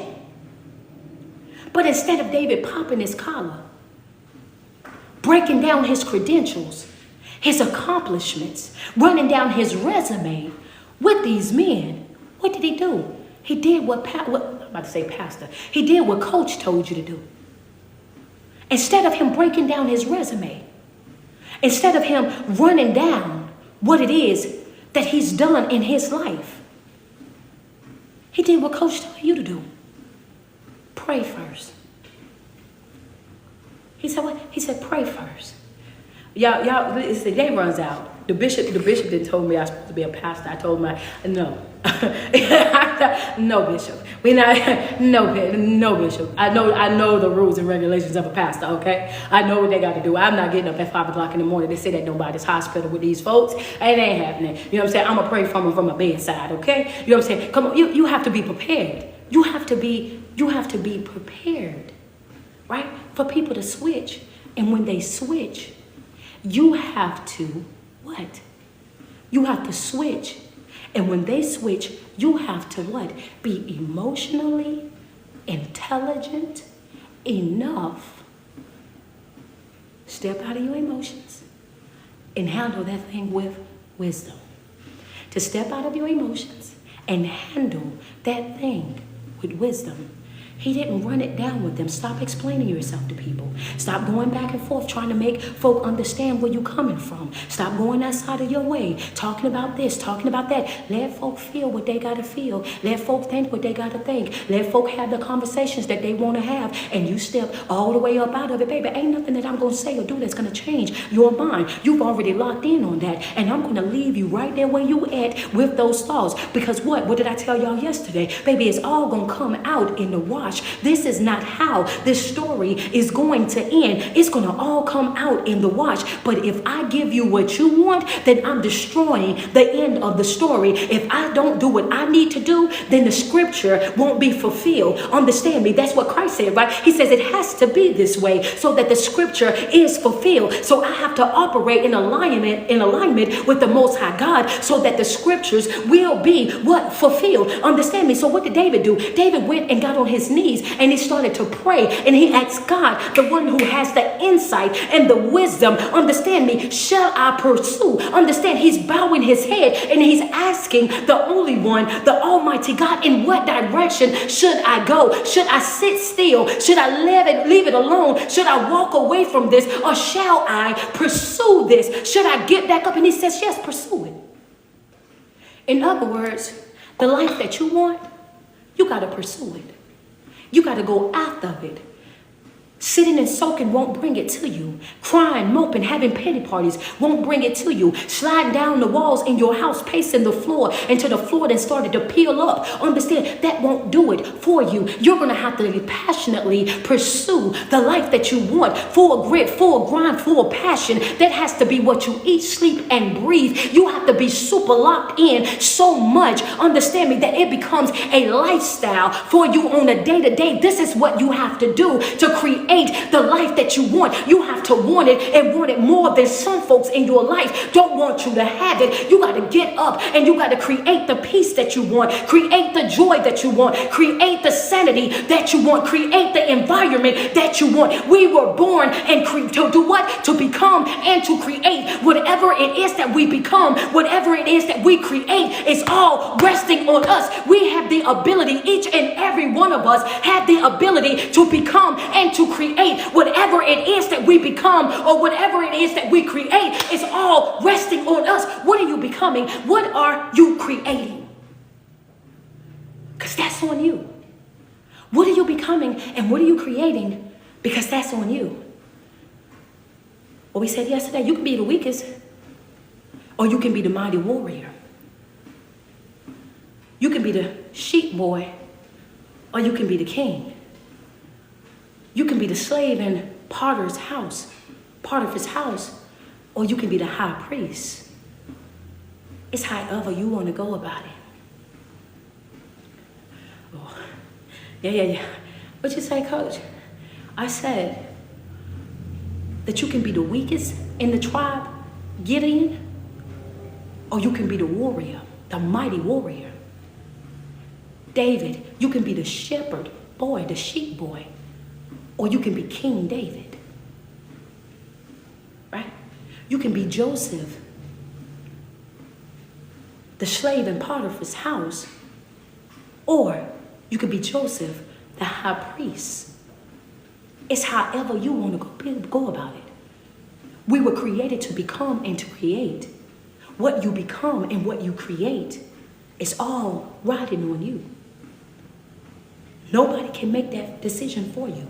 Nobody can do it for you. It has to be something that you're willing to do for yourself. Understand this. And for everybody that's in there and you thinking that somebody's going to swoop, nobody's coming to save you, my love. Nobody's swooping in with no cape on to come and make it right for you. Nobody's going to come in and cuddle and cradle you until you get to this and you get to that. That's not how life works. People are so busy in their own life, trying to fix their own life, trying to heal in their own life, trying to develop in their own life. We are in a mental health crisis. The helpers are tired right now. Understand, the helpers are drained right now. The helpers need help themselves right now. Understand me? So you have to take full responsibility of your life. You have to take ownership of your life. You have got to become the most valuable person on your own team. You have to become a priority in your own life. Your assignment in this season has to become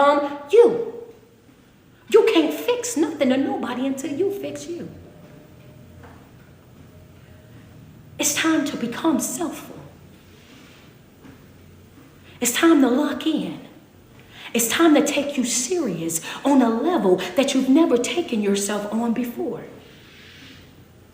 This is what you gotta do in your life. You owe this to you. Go ahead and double tap on my screen real quick. Welcome to everybody, man. For all my newcomers, I absolutely love you guys. Thank you guys so much for jumping into the live on today. This right here, this is Morning Walk, Word, and Worship, where you get your 3 wins a day. That's a mental win, a physical win, and a spiritual win. Right here with your girl, Street Poet, and the Chosen family. Making those 3 positive deposits inside of your life every day is what? Top tier self-care. Top tier self-care. I just want to welcome you guys to the live video this morning. If you guys are not a part of my Chosen family, do me a favor right now. Do me a favor. Check that link that's in my bio that says Linktree Street. Is on all 3 platforms. That's Facebook, TikTok, and Instagram. Where it says Linktree Street, stroll down to where it says Mental Health Support Group. Select that $10 tier, right? That's $2.50 a month. A month, not something that you pay every day, right? $10 tier. Become a part of the Chosen family. We pray together every Tuesday, Thursday at 12 p.m. Eastern Standard Time. We meet every Tuesday, Thursday, and then we meet Thursday night at 6:30 to 7:30. If you are starting your spiritual journey, your healing journey, your self-love journey, and you need that environment, that support, that family-like thing around you to help push you into the right direction, you need people to help pray with you, to fast with you, to do all these things with you, because you're like, Coach, you know what? I'm going to tell you the truth about it. I'm just now starting it, and I need some accountability. I need to be locked into a group that's doing this so that I can stay on board. Then tap right on in. The link is in my bio. Select that in my bio, Linktree Street. Stroll down to where it says Mental Health Support Group. Select that $10 tier and become a part right now today. Check it. It's in my bio. It's the Patreon. This is inside my bio. Click Linktree Street. Stroll down to where it says Mental Health Support Group. Get signed up right now. Select that $10 tier. Become a part. We got prayer today at 12 o'clock. 12 o'clock Eastern Standard Time on Tuesdays and Thursdays. You have a homework assignment that'll drop at the beginning of each month. Understand, a homework assignment that drop and it carries you all month. We dissect self-help books and scriptures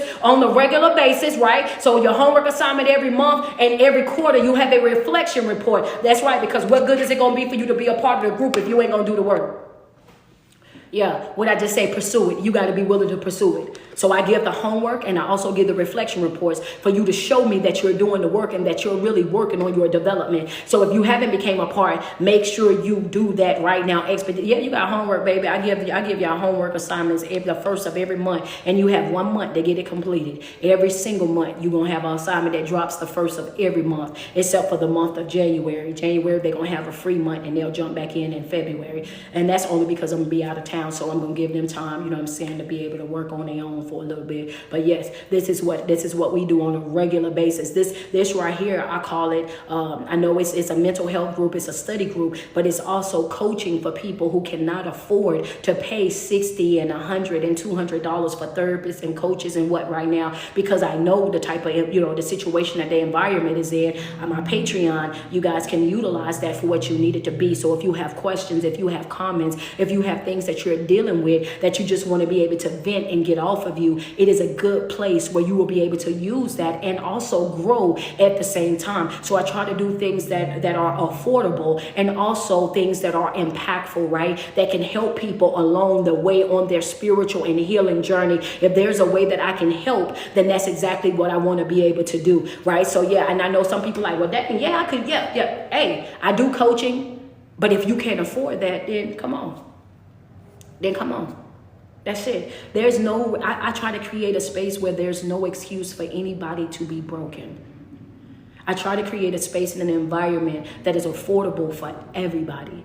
Right? This is what I do. This is what I do over here. So yes, man, double tap on my screen, slide on in, you know what I'm saying? All that good stuff. But if you have not become a part of my chosen family, make sure you go and do so. Yes, the reflection reports are due in January, but there won't be a homework assignment dropped in January. The fourth quarter reflection reports will be due in January, but there will be no homework assignment for January. Your homework assignments will resume February 1st because I'll be in Africa in January. So when I get back, what we're going to be doing is bringing in our reflection reports. That's absolutely right. Thank you so much for making sure. Yes, I do. I provide one-on-one coaching via Zoom, and that's LeroyHall.com. That's one-on-one coaching. That's Monday, Tuesday, and Wednesday of every week. Thursday, I do not do coaching because that's when I teach my class inside my Patreon, right? And then Friday, I do not do anything on Fridays because that's my travel day, because even though I do online stuff, I am an empowerment speaker for different events and whatnot. So I travel out all over the world doing speaking engagements, wherever people book me at, that's where I'm at. So yeah, so on Fridays, those are my travel times. So I love you guys, and I want you guys to know that every single day that you wake up and you put 10 toes to the ground, I want you to sweat yourself. Tell yourself how beautiful you are and how much you love you, because there's no love like self-love. And you first have got to love yourself way before you're able to love anybody else. It's your favorite online motivational speaker and life coach. It's your girl, Street Poet. Yes, ma'am, we do take prayer requests inside the prayer on Tuesdays and Thursdays. If you're in class, all you got to do is put it inside the chat and we got you. My website, one more time for everybody, is Leroy, L-A-R-O-Y, Hall, H-A-L-L. Thank you, Rashida, for putting it in a chat on TikTok. On Instagram. Appreciate y'all. LeroyHall.com. LeroyHall.com. I love you guys, but if I blessed your soul this morning, if I motivated you, if I lifted you up, if I gave you inspiration or confirmation, if I was on your toes a little bit, you know what I'm saying? I'm sorry, y'all. If I did that to you this morning, double tap on my screen, send me some love. Where we at? We are 228.5K on TikTok. We passed our goal on this morning. Appreciate y'all so much. Okay, Facebook. Let's go. Y'all got 2,545 stars. Y'all are 545 stars over y'all goal today. IG, y'all help IG. IG need 3 more badges. Wait a minute. Neek say we don't need no help. We coming. Okay, wait a minute. They gonna need Neek on there. Okay, there we go. We got is it Broncos? Broncos got 1. We need 1 more badge. They say don't come over here. They got theirs. They over here rolling. Before I could get it out, Neek had already sent the badge. They only needed 3 more badges for their goal, so they over here working it out right now. They need 1 more badge on IG and they got it. Oh, there we go. First lady already got it. So appreciate everybody, man. We done reached our goals on all 3 platforms. I absolutely love you guys, man. I want you guys to have an amazing day. LeroyHall.com. Shanae, LeroyHall.com. LeroyHall.com is the website. Mental health support group. The link is in the bio. Thank you, Lynn. Thank you, Edie Nicole. The mental health support group Chosen Family is in the bio. It says Linktree Street. Stroll down to where it says mental health support group. Select that. Select the $10 tier and become a part of the Chosen Family. And I'll see you in prayer group today. Prayer is every Tuesday and Thursday from 12 p.m. until 1 p.m. every Tuesday, Thursday is prayer group, right? So that's when we meet for prayer. I absolutely love you guys, and I want you guys to have an amazing day, and I will see you guys soon. Y'all be good. I love you guys, man. Y'all be good. Talk to y'all soon. All right, guys. Y'all be good. Y'all be good.